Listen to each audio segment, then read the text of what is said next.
Eu quero cumprimentar a todos os irmãos com a paz do Senhor e quero louvar a Deus por essa preciosa oportunidade de poder falar da palavra de Deus através dessa emissora nesse dia. Quero louvar a Deus pela vida do pastor Dativo de Oliveira e também enviar uma saudação ao pastor presidente da nossa convenção, pastor Percy Fontoura, e toda a mesa diretora dessa magna convenção da Assembleia de Deus aqui no estado do Paraná, a qual temos o privilégio de fazer parte. Eu quero trazer uma rápida reflexão com o tema As visões que mudaram a vida do apóstolo Paulo.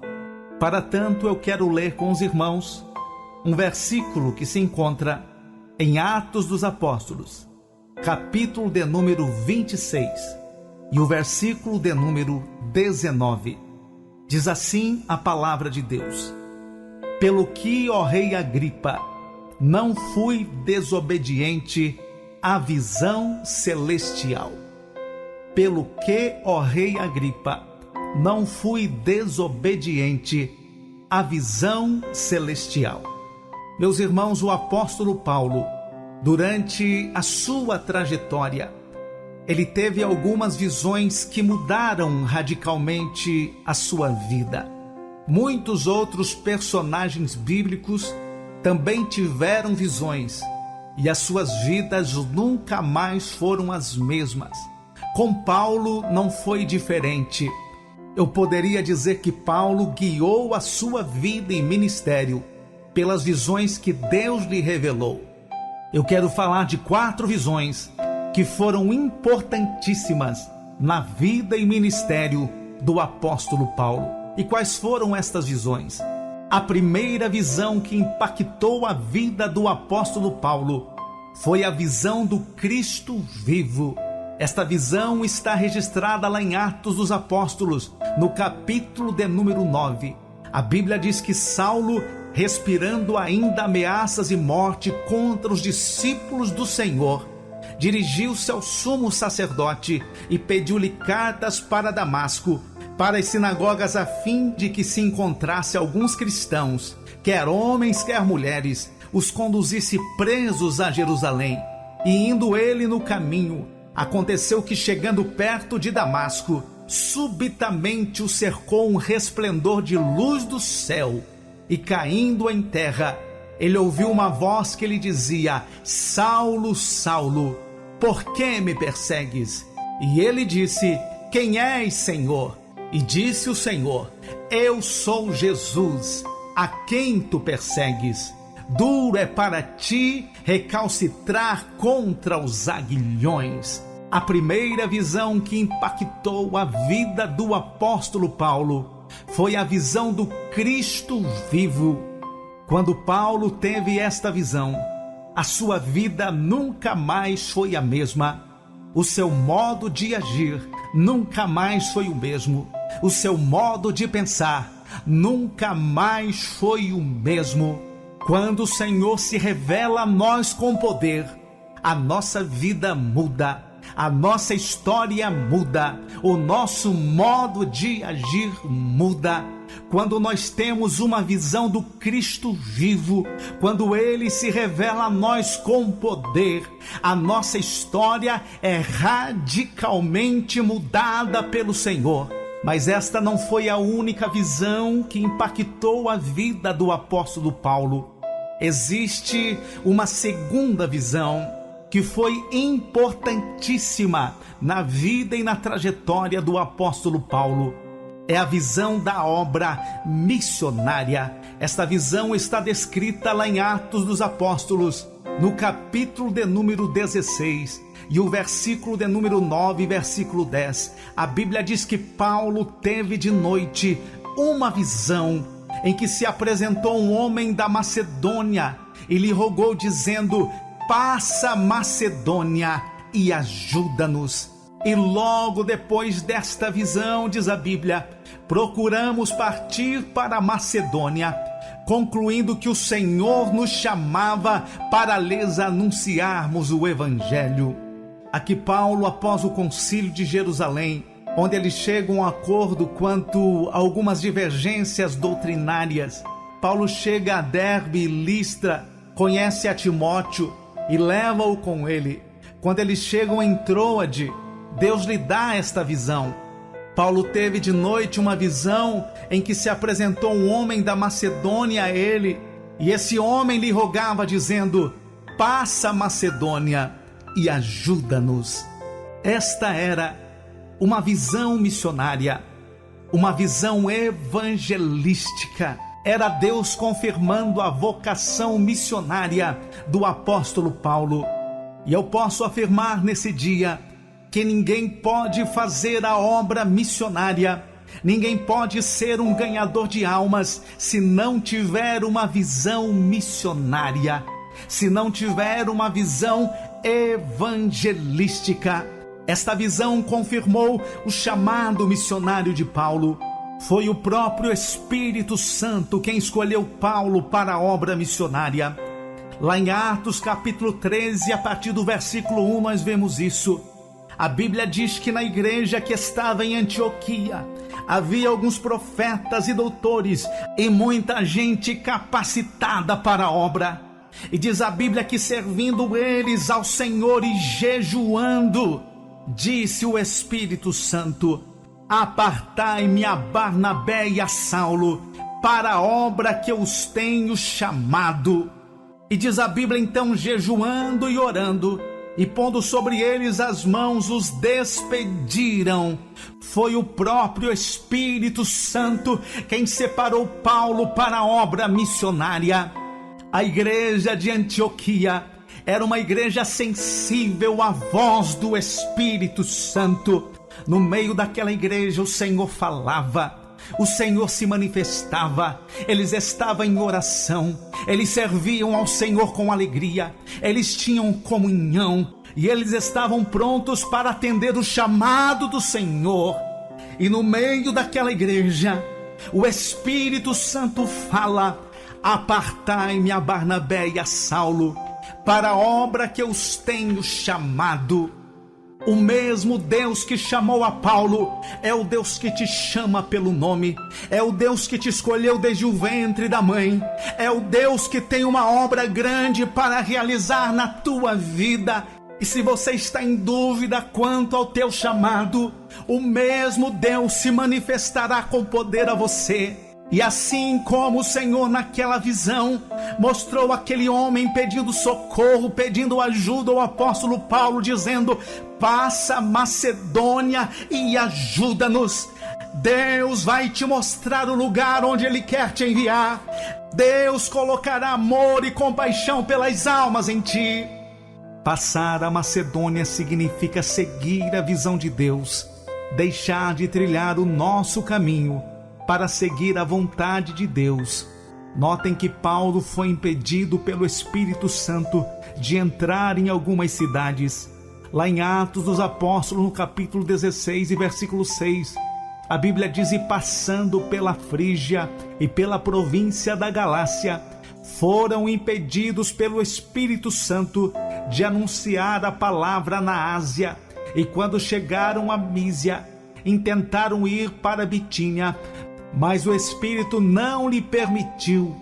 Paulo queria ir para a Ásia e o Espírito Santo disse: não, eu não te quero lá na Ásia. Depois ele quis ir para um lugar chamado Bitínia e o Espírito Santo também disse: não. Quem tem visão missionária é dirigido pelo Espírito Santo, não vai onde quer, não manda no seu ministério. Onde Deus lhe manda, Ele vai. O melhor lugar para estarmos, amados, é no centro da vontade de Deus. Quem está no centro da vontade de Deus não está preocupado com o salário, não está preocupado em que casa vai morar, não está preocupado com o que vai vestir. Ele está preocupado em fazer a vontade do Deus que lhe chamou. Tem hora que a nossa vontade humana é de ir para algum lugar e Deus diz: não, eu te quero aqui. Ah, mas Senhor, eu queria ir para aquele lugar. Deus diz: não, o melhor lugar para estarmos é no centro da vontade de Deus. Louvado seja o Senhor. Mas há uma outra visão que marcou a vida e o ministério do apóstolo Paulo. Foi a visão do encorajamento. Olha o que a Bíblia diz em Atos, no capítulo 18, versículo 9. Disse o Senhor em visão a Paulo: não temas, mas fala e não te cales. Aqui nesse texto, Paulo chega à cidade de Corinto e ele encontra uma grande resistência ao evangelho, um povo duro, um povo blasfemador. Eu imagino Paulo pensando: eu vou sair desta cidade, este povo é muito duro, não querem nada com Deus, há muita resistência, eu vou embora daqui. Mas de novo Deus fala em visão a Paulo, e a palavra que Deus fala em visão a Paulo é esta: não temas, mas fala e não te cales, porque eu sou contigo, e ninguém lançará mão de ti para te fazer mal, pois eu tenho muito povo nesta cidade. E diz a Bíblia que ele ficou ali 1 ano e 6 meses, ensinando entre eles a palavra de Deus. Alguém daquela cidade imaginou: esse missionário não aguenta nem 2 semanas aqui. Outros pensaram: ele não aguenta nem 1 mês. Mas a Bíblia diz que Paulo ficou ali fazendo a obra de Deus 1 ano e 6 meses. Porque quando Deus te quer em um determinado lugar, não tem capeta que se levante que vai te fazer parar. Podem vir as perseguições, podem vir as pedradas, podem vir as calúnias. De repente, o Senhor se manifesta a nós. O Senhor nos dá uma visão como a de Paulo, dizendo: não temas, mas fala e não te cales, porque eu sou contigo, e ninguém lançará a mão de ti para te fazer mal, pois tenho muito povo nesta cidade. Quem sabe você está sofrendo perseguições onde você está fazendo a obra de Deus. Quem sabe você está enfrentando resistência. Quem sabe até a dúvida já veio na tua mente. Você pensou: será que Deus me quer mesmo aqui neste lugar? Meu irmão, continue fazendo a obra de Deus. Continue anunciando o evangelho. Prossiga com a sua missão, porque Deus está dizendo: não temas, mas fala e não te cales, porque eu sou contigo, diz o Senhor. Louvado seja Deus. Mas há uma quarta visão que impactou a vida do apóstolo Paulo, e é a visão do paraíso. Segunda epístola do apóstolo Paulo aos Coríntios, capítulo 12, a partir do versículo 1.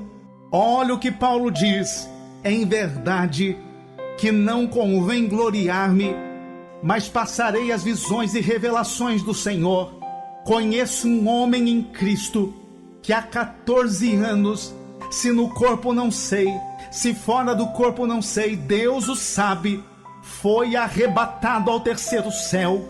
E sei que o tal homem foi arrebatado ao paraíso, e ouviu palavras inefáveis que ao homem não é lícito falar. Paulo estava falando dele próprio. Ele foi arrebatado e levado ao paraíso, o qual ele chama de 3º céu, e ele teve uma visão indescritível e ouviu coisas inefáveis. Ele viu a superioridade do céu, e ele mesmo diz na primeira epístola aos Coríntios, capítulo 2 e versículo 9: as coisas que o olho não viu e o ouvido não ouviu, e não subiram ao coração do homem, são as que Deus preparou para os que o amam. Meus irmãos, nós precisamos também ter uma visão do céu. Vivemos em dias em que as pessoas perderam a visão do céu e estão visualizando somente as coisas enganosas e passageiras dessa terra. Muitos, infelizmente, estão presos ao dinheiro e aos bens desta vida. Quantos estão negociando o seu ministério por coisas perecíveis aqui dessa terra? Quantos que estão construindo palácios e reinos aqui neste mundo, ajuntando tesouros aqui, não tem nada no céu. Mas Deus hoje quer nos dar uma visão do céu. O apóstolo Paulo disse: se esperarmos em Cristo só nesta vida, somos os mais miseráveis de todos os homens. Meus amados, a nossa recompensa não está aqui nessa terra.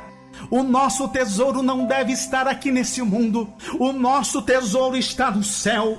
Em Colossenses capítulo 3, Paulo diz: portanto, se já ressuscitaste com Cristo, buscai as coisas que são de cima, onde Cristo está sentado à destra de Deus.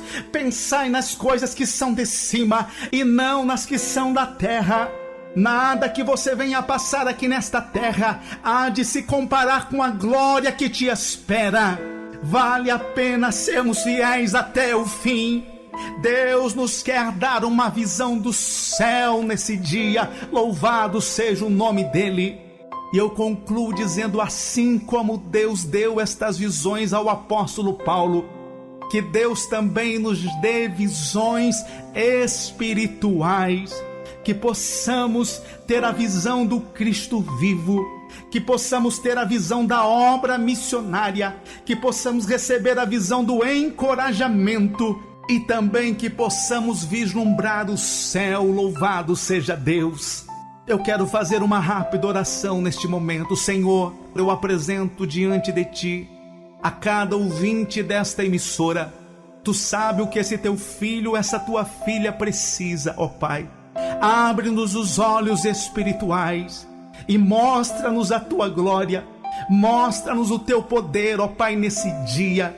Dá-nos o encorajamento, renova, Senhor, as forças, o ânimo, para que esse Teu filho, para que essa Tua filha possa prosseguir, sem temer, sem olhar para trás, mas avançando sempre, sabendo que a nossa recompensa está no céu. Se alguém doente, agora cura, Senhor. Manifesta o Teu poder nesta vida. Entra agora dentro desse lar, ó Pai, levando paz, levando alegria. E se alguém agora fazendo uma aliança contigo, ó Pai, que uma nova história possa ser escrita nesta vida a partir de hoje.